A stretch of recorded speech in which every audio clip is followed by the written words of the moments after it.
Et comment réagit le citoyen burkinabé à la visite du président malien?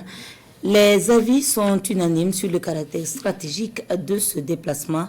Certains y vont de leurs analyses, tandis que d'autres encouragent les dirigeants à maintenir le cap. Leurs opinions au micro de Césaire Carrefour et Jérôme Attendanou.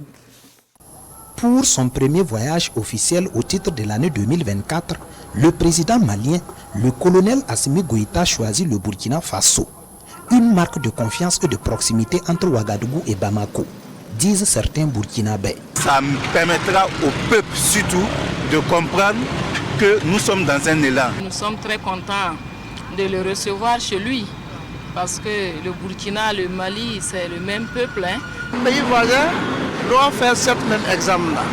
Nous sommes fiers d'eux et nous comptons sur eux pour que le terrorisme prenne fin. En plus de la coopération exemplaire entre les deux pays, d'autres citoyens voient en ce déplacement de Goïta à Ouagadougou une avancée notable dans la mise en œuvre des dispositions de la charte du Liptako Gourmand signée le 16 septembre 2023 entre le Mali, le Niger et le Burkina Faso, consacrant la naissance de l'Alliance des États du Sahel, AES. Ils sont en train de réhabiliter, si je peux me le permettre, les frontières.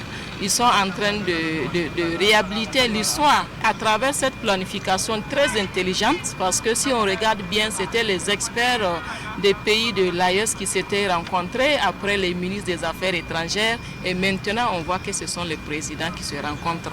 Ah, c'est sûr qu'on attend beaucoup. Vu que déjà il y a la confédération qui se prépare, peut-être que c'est dans ce sens que le président est là, mais toujours est-il que l'autre nerf qu'il faut dégager de l'impérialisme, c'est la monnaie. Au-delà des trois pays, l'AES porte l'espoir de tout le continent africain, estime ses Burkinabés.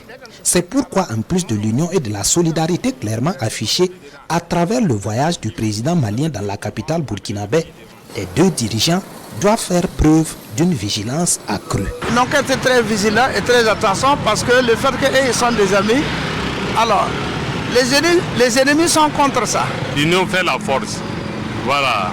Bien sûr qu'on va se traverser des difficultés, mais ça va aller. On ne peut pas faire des omelettes sans casser des œufs.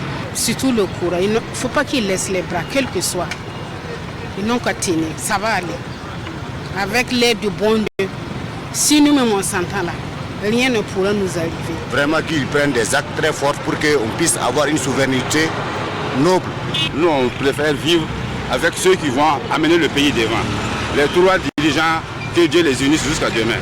L'impérialisme à bas. Qu'ils restent soudés dans les trois pays, l'AES, et qu'ils attendent, ils font tout possible que les peuples de l'AES s'attendent bien dans les frontières ou partout, et au niveau de l'économie, que ça circule bien. Ces Burkinabés attendent donc du tête-à-tête entre les présidents burkinabés et maliens, le capitaine Ibrahim Traoré et le colonel Assimi Goïta, l'émergence d'un développement socio-économique endogène et durable à l'abri des ingérences extérieures.